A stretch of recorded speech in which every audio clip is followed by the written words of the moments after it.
Class 12 এর ছাত্রছাত্রীদের স্বাগত। আমরা পড়ছিলাম জ্যামিতিক আলোক বিজ্ঞান। সেখানে আজকে পড়ব প্রিজম। প্রথমে পড়ব প্রিজমের মধ্য দিয়ে আলোক রশ্মির গতিপথ। তাহলে কি শিখব? প্রিজমের মধ্য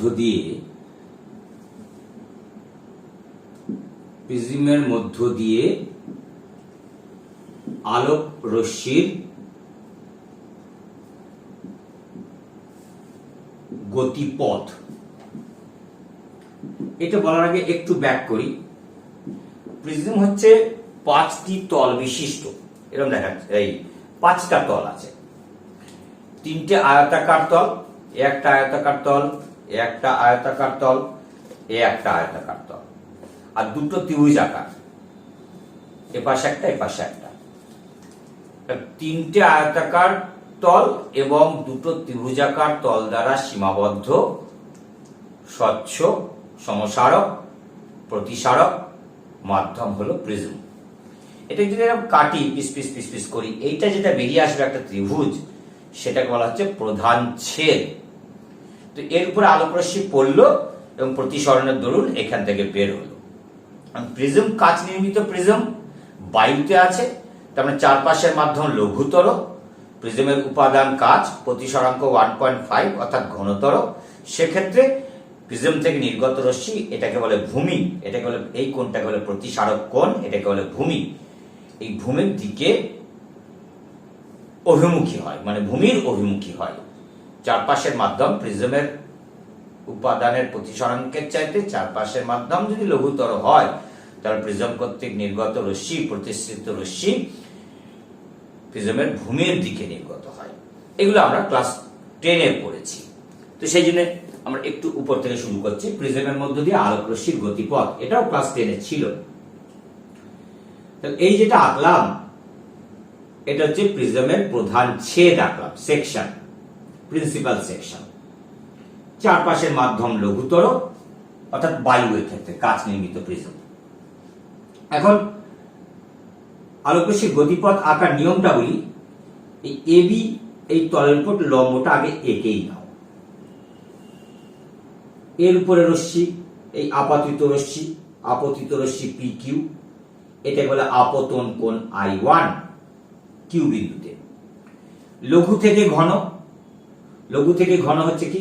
অভিলম্বের দিকে সরে যাবে, দিয়ে আর বিন্দুতে গিয়ে পড়লো। এবার হচ্ছে এখান থেকে যখন যাচ্ছে, ঘন থেকে লঘু, অভিলম্ব থেকে দূরে সরে যাবে। ফলে কি হলো? ফাইনালি প্রতিসৃত রশ্মি ভূমির দিকে সরে যায়। এটা I1, তো এই ভিতরটা হলো R1, আর এই কোণটাকে বলছি R2, ভিতরগুলোকে বলছি R1 R2, আর বাইরের গুলোকে বলছি I1 I2। কেননা এখানে a mu b by mu a সমান sine I1 by sine R1, আর এখানে b মিউ এ, সেখানে mu A by mu B সমান sine R2 by sine I2। তাহলে রিভার্স করলে প্রতিসরাঙ্ক যদি মিউ ধরি আর চারপাশটা যদি বায়ু ধরি, সেক্ষেত্রে মিউ সমান sine I1 by sine R1, আবার মিউ সমান sign I2 by sine R2 লেখার এখতিয়ারটা জন্মে গেল বলে ভিতরগুলোকে দিলাম কি R2 R1 R2, আর এখানে বাইরেটা বললাম I2। এখানে I2 R2 না বলে R2 I2 বললাম।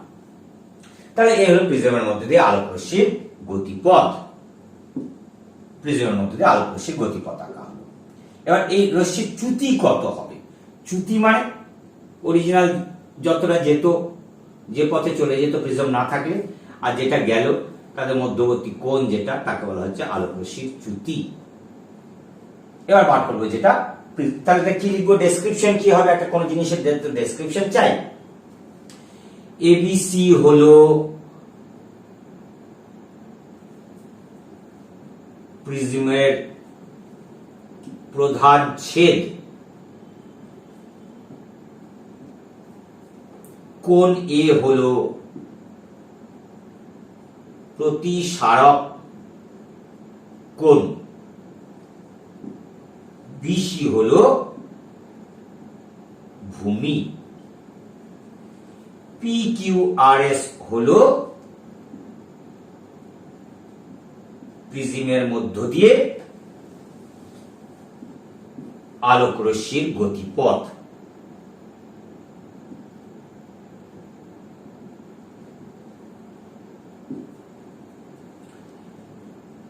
প্রিজমের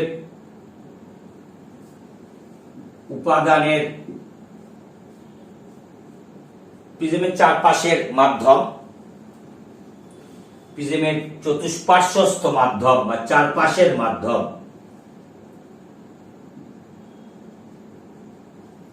লঘু, মানে কেসটা কি, বায়ুস্থিত কাচ নির্মিত প্রিজম।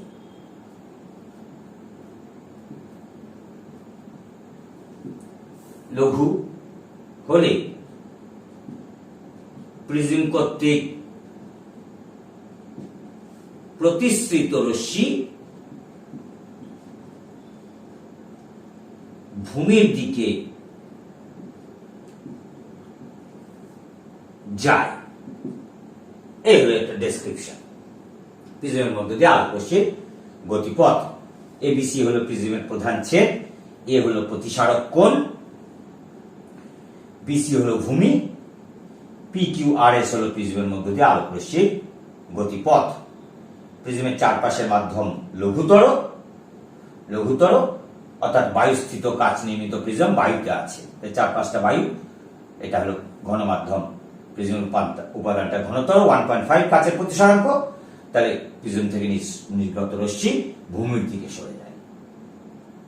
আর যদি এরকম হয় একটা বায়ু বুদবুদ জলের অভ্যন্তরে প্রিজমের আকার গঠন করেছে, সেক্ষেত্রে চারপাশটা জল, ভিতরটা বায়ু, অবিলম্ব থেকে ঘন থেকে লঘু, লঘু থেকে ঘন, ফলে তখন প্রতিসারক কোণের দিকে চলে যেত। এই হলো বিষয়। এবার যেটা শিখব, প্রিজমের মধ্য দিয়ে নির্গত আলোক রশ্মির চ্যুতির রাশিমালা। চ্যুতি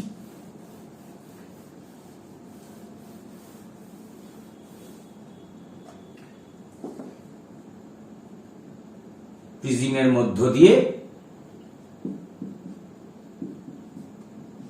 নির্গত আলোক রশ্মির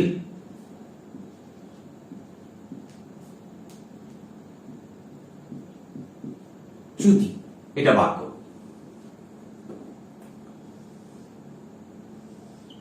একটু বড় করে আঁকি। এবিসি হলো প্রিজমের প্রধান ছেদ, একটু উপরে নাও, পি কিউ, I1 আপাতন কোণ কিউ বিন্দুতে, লঘু থেকে ঘন, অবিলম্বের দিকে সরে এলো। এখানে অবিলম্বটা টেনে নেবে, তোমরা স্কেল ব্যবহার করবে। প্রতিসরণ কোণ R1, এখানে আপতন কোণ R2, প্রতিসরণ কোণ I2, P Q R S আলোক রশ্মির গতিপথ। এই অভিলম্ব দুটোকে মিট করিয়ে দিই এন বিন্দুতে। তা লিখব এবিসি হলো প্রিজমের প্রধান ছেদ।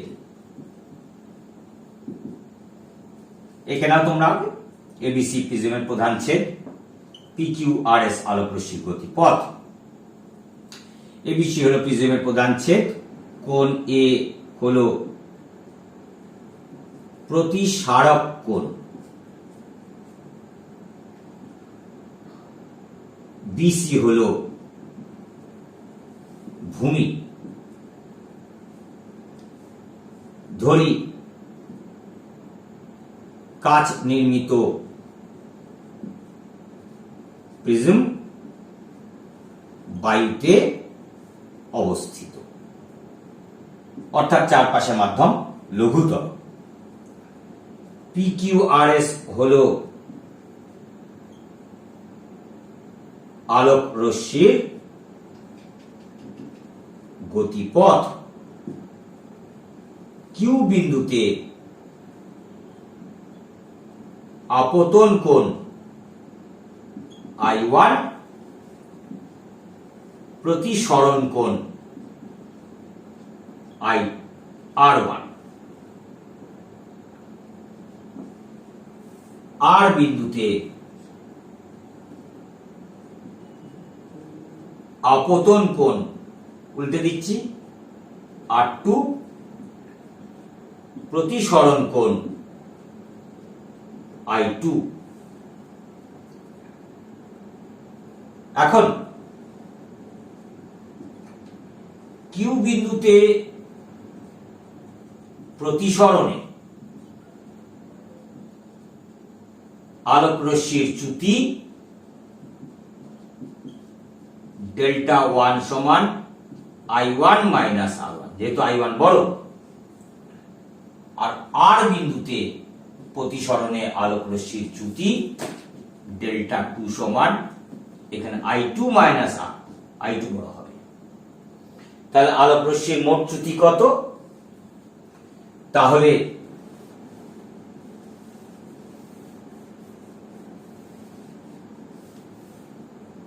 তাহলে আলোক রশ্মির চ্যুতি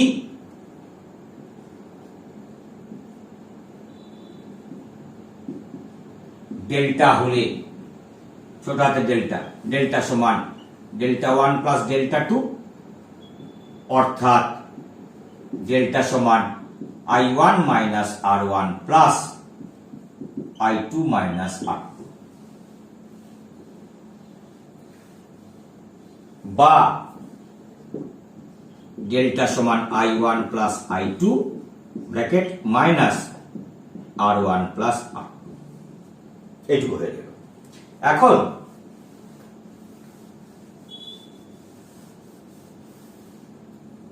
এখন ধরি কিউ এবং আর বিন্দুতে, বড় হাতের আর বিন্দুতে অঙ্কিত অভিলম্বদ্বয়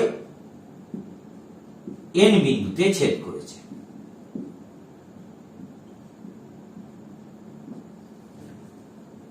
তাহলে চতুর্ভুজ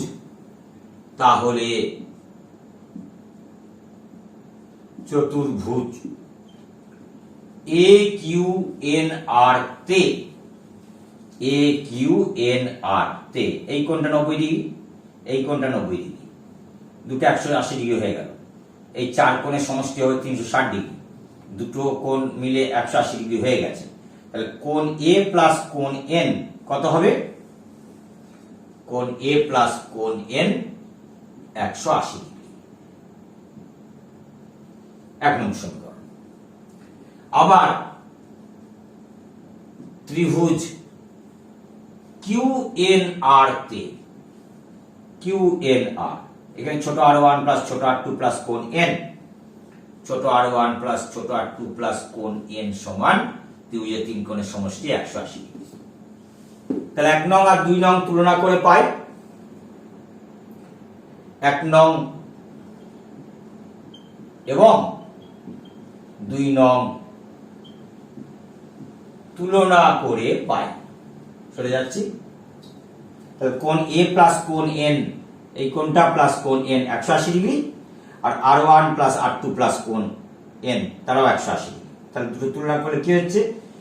কোণ এ প্লাস কোণ এন সমান r1 প্লাস r2 প্লাস কোণ এন, কোণ এন কেটে দিল, অতএব r1 প্লাস r2 সমান কোণ চিহ্ন এ। তাহলে এই জায়গাটা যে বসিয়ে দিই কোণ চিহ্ন এ, অতএব বা তাহলে ডেল্টা সমান I1 প্লাস I2 মাইনাস এ। এইটা হলো রশ্মির চ্যুতি। স্যার এত কষ্টের কি প্রয়োজন ছিল? এই যে ভিতরের R1 R2 গুলোকে রিপ্লেস করে দিতে হবে। এটা তো মেজারেবল নয়, তাহলে মেজারেবল হচ্ছে এ আর মেজারেবল I1 I2। সেই ডেল্টাকে আনলাম মেজারেবল জিনিস দিয়ে, I1 প্লাস I2 মাইনাস এ। তাহলে ডেল্টা কিসের উপর নির্ভর করছে? একটা প্রিজম তোমাকে যখন দেওয়া হলো তখন এ ফিক্সড। এখন I1 চেঞ্জ করলে R1 চেঞ্জ হবে, R1 চেঞ্জ হলে R1 plus R2 plus R1 plus R2 সমান A, তাহলে R2 চেঞ্জ হয়ে যাবে, ফলে I2 ও চেঞ্জ হবে, এটা I2 হবে। I2 আর বিন্দুতে I2, তাহলে ডেল্টা হচ্ছে I1 এর উপর নির্ভর করে। পরের দিন যেটা শেখাবো I1 এর পরিবর্তনে ডেল্টার পরিবর্তন লেখচিত্র, সেখান থেকে চ্যুতির ন্যূনতম মান, ন্যূনতম চ্যুতির শর্ত, এবং এই ন্যূনতম চ্যুতির শর্ত থেকে ন্যূনতম চ্যুতি, প্রতিসারক কোণ এবং প্রিজমের উপাদানের প্রতিসরাঙ্ক, তার মধ্যে সম্পর্ক পড়াবো এবং তার উপরে গাণিতিক সমস্যার সমাধান পড়াবো, যেটা হায়ার সেকেন্ডারি পরীক্ষায় 2021 যদি সংঘটিত হয় তাহলে তার জন্য অত্যন্ত গুরুত্বপূর্ণ। আজকে এই পর্যন্ত রইল। ভালো থাকো, সুস্থ থাকো।